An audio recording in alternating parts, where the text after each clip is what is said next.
డబ్బు, అనారోగ్యం, ఉద్యోగం, వ్యాపారం, అప్పులతో బాధపడుతున్నారా? మీకోసమే లాంచ్ యువర్ ఫ్యూచర్ ప్రోగ్రామ్.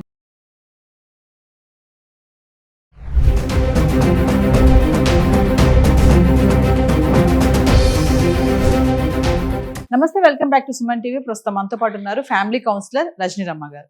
నమస్తే మ్యామ్. నమస్తే నవీన. మేడం, ఒక సలహా గురించి, అంటే పెళ్ళయ్యి 6 సంవత్సరాలు అయింది, 2 పిల్లలు ఉన్నారు. అతనికి ఉద్యోగం ఏంటంటే స్ట్రెస్తో కూడుకున్న ఉద్యోగం. అంటే ఇటు పిల్లల్ని కానీ భార్యని కానీ అంతకుముందు ప్రేమించినంతగా, అంతకుముందు టైం ఇచ్చినంతగా ఇవ్వలేకపోతున్నాడు. ఇక్కడ ఈమెకి ఏంటంటే ఆ ఎడబాటు అనేది అర్థమైపోతుంది. నన్ను పట్టించుకోవట్లేదు, ఇంతకుముందు ఉన్నట్టుగా ప్రేమగా నాతో మాట్లాడట్లేదు, నాకు అవి తేవట్లేదు, ఇవి తేవట్లేదు, ఎక్కడికి తీసుకెళ్ళట్లేదు అని ఇవన్నీ డౌట్స్ వచ్చేసాయి. ఇప్పుడు ఏంటంటే ఫైనల్గా డైవర్స్ వరకు వెళ్ళిపోయారు. నేను ఏం చేయమంటే డైవర్స్ తీసేసుకోవాలా, లేదంటే నాకేమన్నా ఛాన్సెస్ ఉన్నాయా, నేను అతను ఏమన్నా అర్థం చేసుకోవాలా ఏంటి అనేది ఆమె ఒక సందిగ్ధంలో పడింది, కన్ఫ్యూజన్లో. మీరేం చెప్తారు? ఏదైనా ఇలాంటి వన్ సైడే ఉండదు కదండి నవీన గారు. ఇప్పుడు ఇద్దరు అభిప్రాయానికి వచ్చారు అంటే ఇద్దరు పక్కన లోటుపాట్లు ఉంటాయి. వాళ్ళు ఈ ఎక్కువగా ఈ కమ్యూనికేషన్ గ్యాప్ వల్ల అభిప్రాయ భేదాలే వస్తున్నాయి. ఇప్పుడు ఏ వయసు వాళ్ళన్నా తీసుకోండి, జాబ్ చేసే వాళ్ళు అవనివ్వండి, చెయ్యని వాళ్ళు అవనివ్వండి, కామన్ ప్రాబ్లం ఇది. ఏంటంటే ఎక్కువ ఒకరి కోసం ఒకరు స్పెండ్ చేయలేకపోవటము, దానివల్ల లిటిల్ టాక్ కూడా చేయలేకపోతారు. ఫర్ ఎగ్జాంపుల్, మన ఇంకో వీడియోలో చెప్పుకున్నట్టు కూరగాయలు కావాలి, తెచ్చేస్తాడు. సరుకులు కావాలి, తెచ్చేస్తాడు. లేకపోతే ఇద్దరం వెళ్ళి కూరగాయలు తేవాలి, తెచ్చేస్తాం. ఇద్దరం వెళ్ళి సరుకులు తేవాలి, తెచ్చేస్తాం. అమ్మాయ, నా బాధ్యత అయిపోయింది, నా డ్యూటీ అయిపోయింది, కనపడ్డావు. ఈవిడిగా కూరగాయలో సరుకులో సర్దుకుంటూ ఉద్యోగం చేస్తున్నా సరే, హౌస్ వైఫ్ అయినా సరే, అవి సర్దుకుంటూ కోసుకుంటూ వండుకుంటూ పెట్టుకుంటూ కడుక్కుంటూ ఈవిడొక మాలోకంలో కొట్టుకుంటూ టైం ప్రకారం ఆఫీస్కి పరిగెత్తుంది. అతను ఏం చేశాడు? ఒక్క పనే చేసి తీరిగ్గా కూర్చుంటాడు.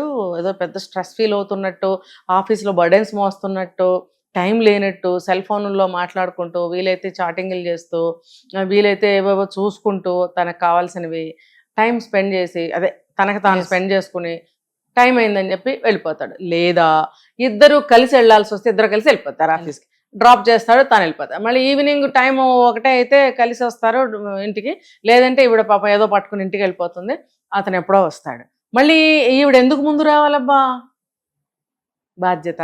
ఇంటికి రాగానే పిల్లలు ఉంటే సరే, పిల్లలు ఉన్నారు కాబట్టి వాళ్ళ కోసం వండాలి, స్కూల్ నుంచి వస్తారు, గబగబా వెళ్ళి రీచ్ అవ్వాలి, రోజులు బాగాలేదు, పిల్లలు ఎక్కడున్నారో వచ్చారో లేదో ఏమైందో ఆ టెన్షన్, ఇదంతా కూడా లేడీస్కేనా? తండ్రికి ఎందుకు ఉండకూడదు? అసంతా ఏమంటారంటే ప్రశాంతంగా, అంత ప్రశాంతంగా బిందాస్గా ఎలా ఉండగలుగుతున్నాడు? ఈవిడెందుకు ఉండలేకపోతుంది? బాధ్యత కదా. మళ్ళీ అక్కడ బాధ్యత లేదా అంటే ఒప్పుకోరు. మళ్ళీ ఇప్పుడు ఇద్దరు ఉద్యోగం చేసినప్పుడు ఆవిడ ఇంటికి వచ్చేసి గబగబా పనులు చూసుకుంటుంది, ఏమేమి కావాలో అన్ని రెడీ చేస్తూ ఉంటుంది, చెయ్యాలి అనుకుంటూ వస్తుంది. అతను ఏమనుకుంటూ రావాలి? ఇంటికి వెళ్ళంగానే నా భార్య పనుల్లోకి వెళ్తుంది, ఇంట్లో వంట పని ఇంటి పనిలోకి వెళ్ళిపోతుంది, మరి పిల్లలు వచ్చారో లేదో అని ఆలోచన ఇతను చేయాలి కదా. ఆ షేరింగ్ ఆలోచనలో కూడా ఉండాలి. చూడండి, మైండ్ లోపల, పైకి నువ్వేం ప్రదర్శించకపోయినా పక్కన పెడితే మైండ్ లోపల ఇదంతా జరగాలి. అసలు జరుగుతుందా? అసలు అడిగితే అవునంటారు, కానీ అవ్వదు. మీరు అన్నట్టు మేడం, స్టార్టింగ్లో పాయింట్ చెప్పారు. కొంతమంది హస్బెండ్స్ ఉంటారు, అన్నీ తెచ్చేస్తారు, అన్నీ చేసేస్తారు, సరుకులు కానీ బంగారం ఏమైనా కావాలన్నా కానీ అన్నీ అయిపోతాయి, కానీ కూర్చుని మాట్లాడే సమయం ఇవ్వరు. ఆ ఎంజాయ్మెంట్ అనేది ఉండదు వాళ్ళిద్దరి మధ్యలో. అది అలా అన్నీ కావాల్సినవి ఇస్తున్నాను కదా, ఇంకేం కావాలి నీకని అడిగే భర్తలు చాలా మంది ఉన్నారు. అది అంతే అంటారు, కరెక్ట్ అంటారా? అది ఈవిడ వచ్చేస్తుంది, గబగబా పిల్లలు కనిపిస్తే అమ్మాయ రాలేదనుకో, వచ్చారా లేదా అని ఏదో కనుక్కుంటుంది, ట్యూషన్కి వెళ్ళారా, కింద ఆడుకుంటున్నారా, ఏదో కనుక్కుంటుంది, వచ్చేయండి తొందరగా అని చెప్తుంది. ఈవిడ గబగబా అన్ని ప్రిపరేషన్స్ మళ్ళీ మామూలు. ఆయన కూడా వస్తాడు, మళ్ళీ ఏం చేస్తాడు? మళ్ళీ ఫోను, లేకపోతే ఏదో టీవీ చూసుకుంటానో ల్యాప్టాప్ దగ్గర కొట్టుకుంటూనో తన ఇదిలో తను ఉంటూ ఉంటాడు. అంటే ఎక్కడా కూడా తన బాధ్యతగా ఫీల్ అవుతూ బాధ్యతని చూపిస్తున్నాడా? ఒక డ్యూటీ చేస్తున్నాడు అతను, బాధ్యతను మాత్రం చూడట్లేదు.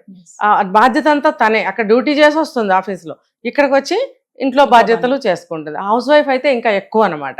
మరి ఇలా ఉన్నప్పుడు ఏమనిపిస్తుంది? ఆ ఈవినింగ్ మధ్యలో మిడిల్ ఆఫ్ ద పాయింట్ ఒకటి ఉంటుంది, అక్కడ కూర్చోవాలి ఇద్దరు. కూర్చున్నప్పుడు ఏంటి ఈరోజు ఎలా జరిగింది ఉద్యోగం అని అడుగు. ఇప్పుడు ఊరి నుంచి వస్తే ప్రయాణం ఎలా జరిగింది? ఒక గుడికి తిరుపతి వెళ్ళాము, లేకపోతే శ్రీశైలం వెళ్ళాము, దర్శనం ఎలా జరిగింది అని అడుగుతామే. ఆఫీస్ నుంచి రాగానే ఆఫీసులో ఎలా జరిగింది అని అడగటంలో తప్పే ఉంది. అలాగే భార్యాభర్తలు ఇద్దరు మీకు వాళ్ళ బాగానే జరిగిందా, ఏం ప్రాబ్లం రాలేదు కదా అని అడిగితే ఏమవుతుందంటే, ఒకవేళ ప్రాబ్లమ్స్ ఉంటే ఇతను ఇలా ఉన్నప్పుడు చెప్పలేదు ఆవిడ, ఈవిడితో అలా మాట్లాడటం అలవాట్లేదు కాబట్టి ఆయన చెప్పడు, ఆ అవకాశాన్ని కోల్పోతున్నారు. కానీ అది కల్పించుకుని ఆ కాసేపు కూర్చోవాలి, టీ తాగే అలవాటు ఉంటే టీ, స్నాక్స్ అయితే స్నాక్స్ తీసుకుంటూ ఆ 2 ముక్కలు మాట్లాడుకున్నట్టయితే మనసు ఎంతో బరువు దిగిపోతుంది, ఆ అలసట అంతా తీరిపోతుంది. మగాడు ఏమనుకుంటాడు, నేను పడిన కష్టం గుర్తించాలి అనుకుంటాడు, భార్య ఏమనుకుంటుంది, నన్ను పలకరించాలి, నా గురించి అన్ని అడగాలని కోరుకుంటుంది. ఆ 2 ఫుల్ఫిల్ అవుతాయి అక్కడ. అది మరి అది ఎందుకు తోచదు? నువ్వు అడగాలంటే నువ్వు ఆమెకు దొరకాలి, అడగాలంటే నువ్వు అవకాశం ఇవ్వాలి. నువ్వు పారిపోతావే ఫోన్ తీసుకుని, కూర్చోమంటే ఇప్పుడే వస్తానట్టు వెళ్ళిపోతావే, టీ ఇస్తే కూడా టీ కప్ పట్టుకున్నట్టు వెళ్ళిపోయావు అనుకో, ఆవిడ నీకేం చెప్తుంది, నువ్వు ఆవిడకి ఏం చెప్తావు? టీ ఇచ్చేది ఎందుకు, 2-5 నిమిషాలు మాట్లాడుకోవడానికి టీ తాగుతావు. కానీ టీ కప్పు తాగుతూ నువ్వు ఫోన్ చూసుకోవడమో, టీ కప్ తీసుకుని ఫోన్ వచ్చింది అన్నట్టు వెళ్ళిపోవడమో చేసావు అనుకో, ఇంకా నువ్వు అవకాశం ఇవ్వనట్టేగా, ఆవిడకి అవకాశం పోయినట్టేగా. మరి అక్కడ ఎన్నో విషయాలు 5 నిమిషాల్లో దొరుకుతాయి తెలుసా. టకటకా మాట్లాడుకుంటే 5 నిమిషాలు చాలా ఎక్కువ. అంటే టకటకా మాట్లాడుకోవాలా, మనసు పంచుకోవాలంటే అంటే టైం లేనప్పుడు 2-3 విషయాల్ని 5 నిమిషాల్లో ముగించుకోవచ్చు. ఎందుకంటే కొన్ని ఓన్ ఎక్స్పీరియన్సెస్ కూడా ఉంటాయి మనిషికి. నేను ఆ ఎక్స్పీరియన్స్తో చెప్తున్నా. ఆ 5 నిమిషాలు మనకి చాలా ఎక్కువ. వెరీ వెరీ ఇంపార్టెంట్ విషయాలు ఉన్నప్పుడు టక్ అని చెప్పేసుకోవచ్చు అక్కడ. మరి ఇక్కడ ఈవిడి నన్ను పట్టించుకోవట్లేదు, అతను పనిలో అతను ఉంటున్నాడు, మరి నేను ఇప్పుడు ఏం చేయాలని అడుగుతుంది మేడం. ఏం చేయాలంటారు ఆవిడని, మీ సలహా? ఏం చెయ్యాలి అని అంటే, చెప్పాను కదా, కూర్చొని 2 నిమిషాలు మాట్లాడుకునే అవకాశాన్ని ఎలాగోలా కల్పించుకుని, నీ వల్ల లేకపోతే జరుగుతున్న విషయాల పట్ల నేను ఇంత సఫర్ అవుతున్నాను, దీన్ని మనం రెక్టిఫై చేసుకోవాలి, పిల్లలు ఎదుగుతున్నారు, వాళ్ళకి కావాల్సినవి మన ఇద్దరం కలిసి చూడాల్సిన అవసరం ఎంతైనా ఉంది. తర్వాత పిల్లలకి ఇద్దరు సమానమే, అమ్మ కావాలి, నాన్న కావాలి, అమ్మ చూడాలి, నాన్న చూడాలి, ఇద్దరు కూడా వాళ్ళతో స్పెండ్ చేయాలి, ఇద్దరు కలిసి అన్ని షేర్ చేసుకోవాలి మాతో అని పిల్లలు నిస్వార్థంగా ఆశిస్తారు కాబట్టి ఆ విషయాలు కూడా తెలియచేసుకోవాలి. అంటే ఇది తల్లికే తెలుస్తుందా, తండ్రికి ఎందుకు తెలియదు? తండ్రి ఎందుకు ప్రయత్నించడం? ఇది నాది గట్టి ప్రశ్న అండి యావత్ ప్రపంచానికి. తల్లి మాత్రమే ఎందుకు అడగాలి, అయ్యో ఇంట్లో పరిస్థితులు ఎలా ఉన్నాయి మనం కొంచెం అని భర్తనే ఎందుకు అడగాలి? నీకెందుకు తోచదు? సరే తోచదు, పోని అక్కడికి దిగజారి మనమే గుర్తు చేద్దాం అని అన్నప్పుడు కూడా అతను ఒక దారికి రావాలి. ఒకళ్ళకొకళ్ళు టైం ఇచ్చుకోవాలి, కుటుంబం గురించి మాట్లాడుకోవాలి, కొంచెం సేపు సమస్యలు ఏమైనా ఉంటే మాట్లాడుకోవాలి, ఏమన్నా కావాలి అని అంటే కొంచెం బయటకు వెళ్ళి ఇద్దరు కలిసి తెచ్చుకోవచ్చు. వీలైతే ఒక అరగంట బయటకు వెళ్ళేటట్టయితే పిల్లల్ని కూడా తీసుకెళ్ళాలి. ఎందుకనంటే ఈ గ్రాసరీసే కొనుక్కోవడానికి, కూరగాయలే కొనుక్కోవడానికి వెళ్ళామనుకోండి, నలుగురు వెళ్ళొచ్చు, తప్పేమీ లేదు. దానివల్ల వాళ్ళకి కాసేపు బయట చూసి గాలి పీల్చుకున్నట్టు ఉంటుంది, మాట్లాడుకున్నట్టు. ఆ వస్తువులు ఏం కొంటున్నారు, ఏమి ఈ కూరగాయ, ఇప్పుడు పెద్ద పిల్లలకు కూడా కూరగాయల పేర్లు తెలియటం లేదు. సో ఆ పిల్లలకు కూడా అన్నిటి ఐటమ్స్ పేర్లు తెలుస్తాయి, అది దేనికి ఉపయోగిస్తారని తెలుస్తుంది. తర్వాత బయట తిరిగినట్టు ఉంటుంది. ఒక్కటన్నా రోజుకి కొత్త విషయాన్ని నేర్చుకునే అవకాశం పిల్లలకు కూడా దొరుకుతుంది.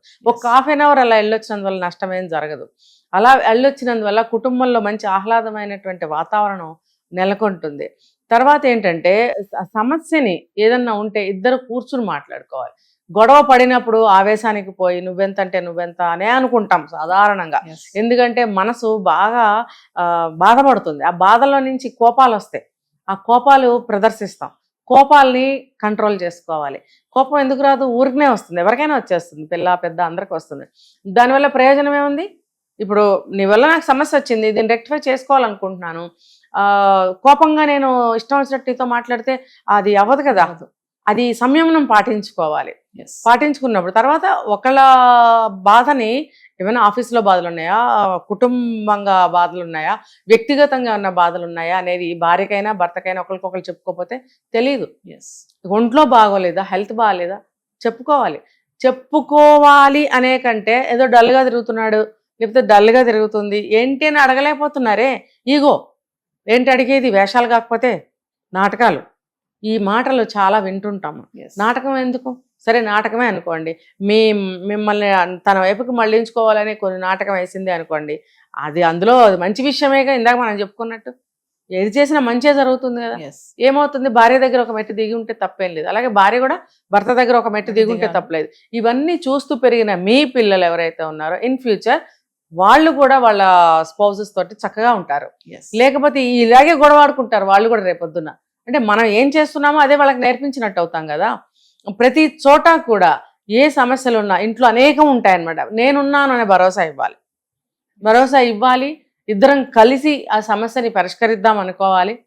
అలా అనుకోకపోతే ఏమవుతుందంటే గ్యాప్ బాగా పెరిగిపోతుంది. పెరిగిపోయి చెప్పే అవకాశం లేదు. అవకాశం అతను ఇవ్వడు. చెప్పాలి అనే ఉత్సాహం కూడా, ఆ ఇంట్రెస్ట్ కూడా చచ్చిపోతుంది.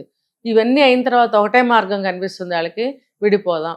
అనేక సార్లు చెప్పిన వాళ్ళు ఉన్నారు, అప్పుడు విననప్పుడు కూడా ఆడవాళ్ళు ఈ నిర్ణయాలు తీసుకుంటున్నారు. ఎందుకు మనం కలిసి ఉండలేము అని కూడా అనుకుంటుంటే వెంటనే ఓకే అనేస్తాడు.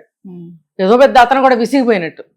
అతనేం విసిగిపోలేదు, కానీ ఇలా అంటుందా అని ఉక్రోషం అనమాట. అందుకే సరే నీ ఇష్టం, నీకెంత ఉంటే నాకెంత ఉండాలి, చివరికి డైవర్స్ వరకు వెళ్ళిపోతున్నారు. కాబట్టి ఒకళ్ళు తప్పు చేసినా మనకి పిల్లలు ఉన్నారు, మన లైఫ్ ఏమవుతుంది తర్వాత, అప్పుడు కోపాల మీద వెళ్ళిపోతాం. ఒంటరిగా బ్రతకడం అనేది బ్రతికినప్పుడు తెలుస్తుంది అందులో ఉన్న బాధ ఏంటో, ఆ నరకం ఏంటో, ఆ ఒంటరితనం ఎలా ఉంటుంది అనేది. కాబట్టి ఆవేశాలకి పోకుండా కాస్త మనమే కూల్ మైండ్తో ఆలోచించాలి. ఎందుకంటే ఒక్కసారి కాలదనుకుని వెళ్ళిపోయాము అని అంటే, ఒకసారి కింద పడిన వస్తువు అంటించినా సరే అది అతుకే. ఒకసారి మనం వెళ్ళిపోయి మళ్ళీ వచ్చాము అని అంటే అది ఉండనే ఉంటుంది, ఆ బాధ, ఆ నొప్పి సలుపుతూనే ఉంటుంది. ఇలా జరిగింది కదా, మళ్ళీ నేనే తలంచుకుని ఉంటున్నానే అని మళ్ళీ కోపాలు పెరగడానికి అవకాశం వస్తుంది. కాబట్టి ముందు నుంచే కూడా ఇద్దరికీ చెప్తున్నా నేను, ఎవరో ఒకళ్ళు తగ్గి ఉండటం కాదు, ఇద్దరు తగ్గే ఉండాలి ఇద్దరి దగ్గర, కుటుంబం కోసం. అలా ఉన్నప్పుడే వివాహ బంధం నిలబడుతుంది, ఫ్యామిలీ అనేది నిలబడుతుంది. ఇంకా చెప్పాలంటే మనకి చాలా ఫుల్ డే చెప్పచ్చు దీని గురించి. కాబట్టి సూక్ష్మంగా ఏంటంటే, ఎవరైనా సరే ఆవేశంలో నిర్ణయాలు తీసుకోకండి, ఆవేశంలో ఇష్టం వచ్చేట్టు మాటలు అనుకోకండి. మీ మనసులో ఇష్టం వచ్చేట్టు తిట్టండి, బండబూతులు తిట్టుకోండి, బాగా కొట్టండి, మీ మైండ్లో దిగిపోతుంది కోపం. స్పీడ్గా వెళ్ళేసి నార్మల్గా వంట చేసేయండి, చేసేసి అక్కడ పెట్టండి. ఆ మహానుభావుడు ఇంట్లో ఉంటాడా బయట ఉంటాడా మనకు అనవసరం. అతను బయటికి వెళ్ళాడు అనుకోండి, మర్చిపోతాడు ఇవన్నీ. ఇంటికి వచ్చి గవుక్కుని మర్చిపోయి భోజనం పెట్టంటాడు.